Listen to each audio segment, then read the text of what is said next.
Hi Marco. Hi Francisco.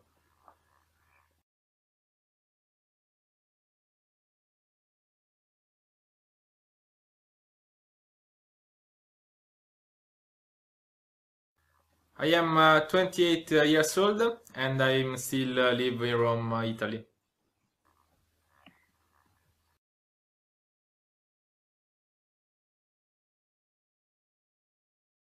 My IQ score, I mean my average score, would be around 160 using a standard deviation of 15.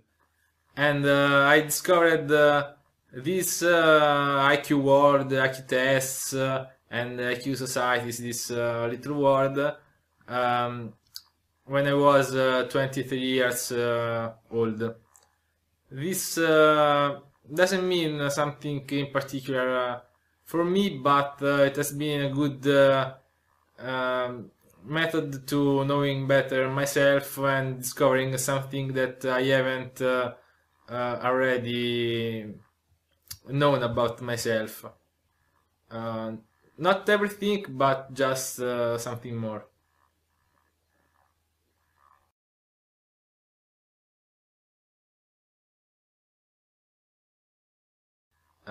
Yes, it's correct.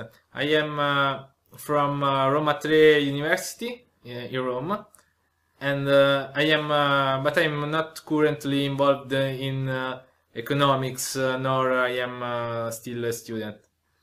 I am an autodidact with a wide range of interests, especially mathematics and literature. I like writing, reading.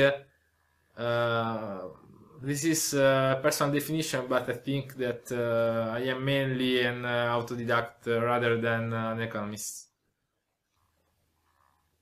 This is my idea about myself.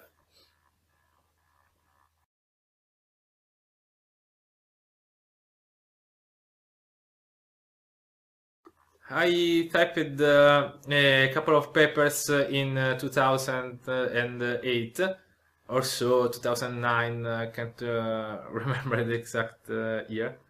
And they are about focused on markets failure, asymmetric info, and international monetary institutions and organizations. But my idea is that people uh, should have similar opportunities, potential, and they have to start from the same point in their life. This should avoid adverse selection using an economics concept and moral hazard, which are related with asymmetric info. But in this case, I am looking at this phenomena in a social perspective, let's say, rather than from economics point of view only. We need to give people same instruction, same possibilities to being themselves and to express their own potential. I think so. So I am not a fan of lobbies, of personal interests which are not oriented in a more open field.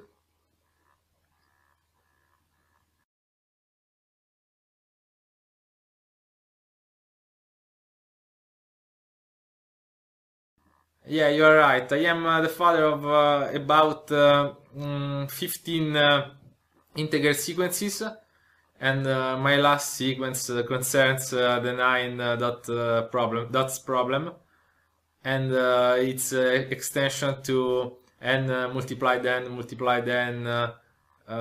dots version. So this is just my last question, but I am really interested in its development because this is an open problem. The general extension to a general number of dimensions using an arbitrary large value of n, the number of dots in each row you can consider. This is a quite challenging experience for me.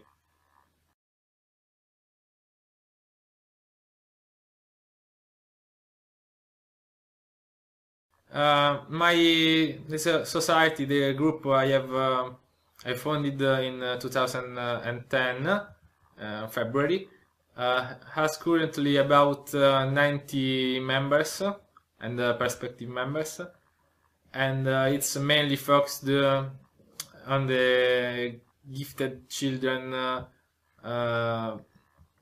supports, helping and trying to help gifted children inside the school, their homemade school, especially in my country, in Italy. I talked with a few gifted children there, and I learned a lot about them and about other countries' methods and teaching methods and institutions. Making some friendships, knowing some friends, new friends too.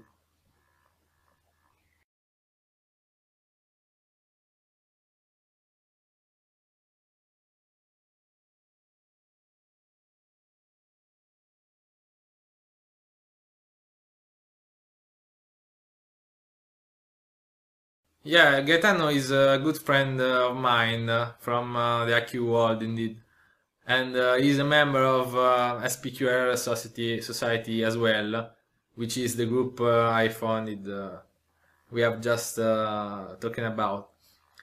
We both agreed that standard IQ tests suffer from many flaws. Plus, they are prone to the risk of cheating, especially supervised one. Our ANND tests, this is the identifying name we have given them, is the first the first dynamic example of IQ tests ever, and you can through this method you can produce many different tests starting from the same inputs. The main advantage, if compared with the standard high range IQ tests, is that the norm is unique, even if each test is different. This is a very important result, in my opinion, and in this way you can change the input sets as well, and continue and go forward without needing a new norm. So you can give to each testee a different test, but all these tests are belongs to the same family, and their difficult is the same one from test to test. And you can change also the difficult, general difficult of any test, simply modifying a few parameters. We can move inside this method to creating new tests. It's based on a mathematical idea I have published in an ebook about 1 year ago, in 2012. I explained it also during the conference I have participated in Dubai in 2012.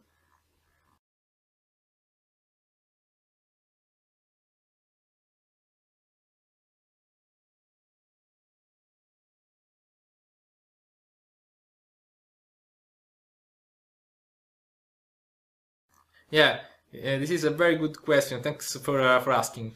I think that it's important to discover talented and gifted children and the giftedness in general, growing potential in this way.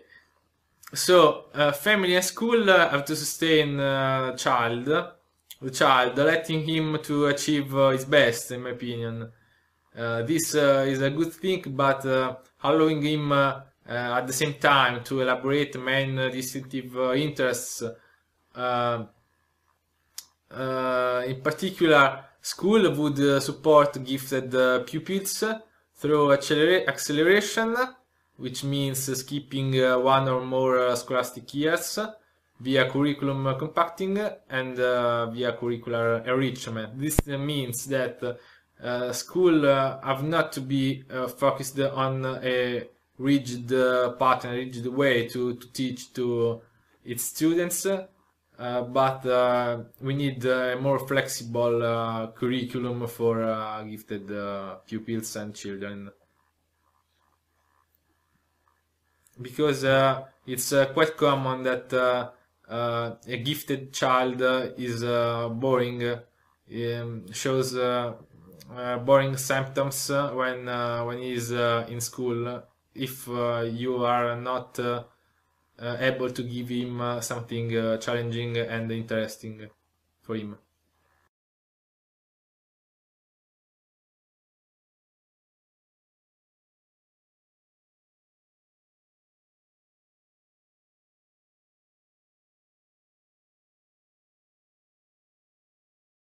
Yeah, I think that the brain symptoms are a good sign, but it's quite common to be hyperactive as well, curious, and being a smart child, obviously. Many gifted children usually feel, unfortunately, feel sad, and they have some problems with their peers and coetaneous friends. I was a lonely child, and I loved mathematics when I was very young. But I think that there isn't a general rule. Just a few common characteristics we can try to look at in the spirit of with the aim to discover if we are facing up gifted children or another children. It is not so simple to discover giftedness uh, by ourselves. I think that if we are not sure, it would be a good idea to take supervised tests, standardized tests. This is my personal point of view.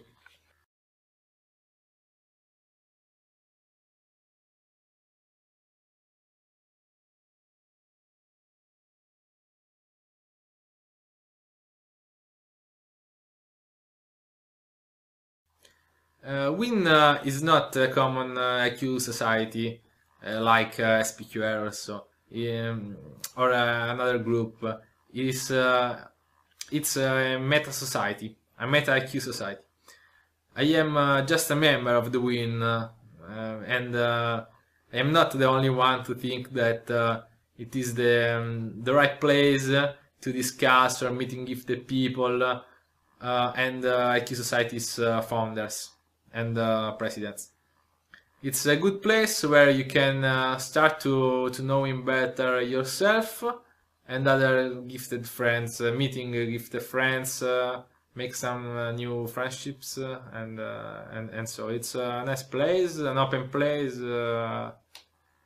very nice. Evangelos is a great person. He's really smart. We know, and very nice project started about 15 years ago, I think. But now it is in the very best part of his life, in my opinion.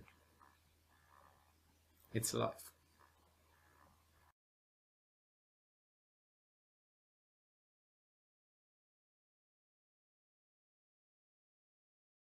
Yeah, I published the book about iteration in November 2011, and it's concerned the p-adic convergence rules of some hyperoperators, and it's a quite specific work. Well, last year I published an ebook with some new open problems inside, which is very good, in my opinion, for materials, mathematicians. Very challenging experience. Now I am finishing to review my main work, a novel about cryptography, Alan Turing character, with some psychology inside. It's the hardest thing I have ever done in my life. Too, too hard to explain by words. It's not so easy to describe it right now, but it has been very difficult to put all these things together.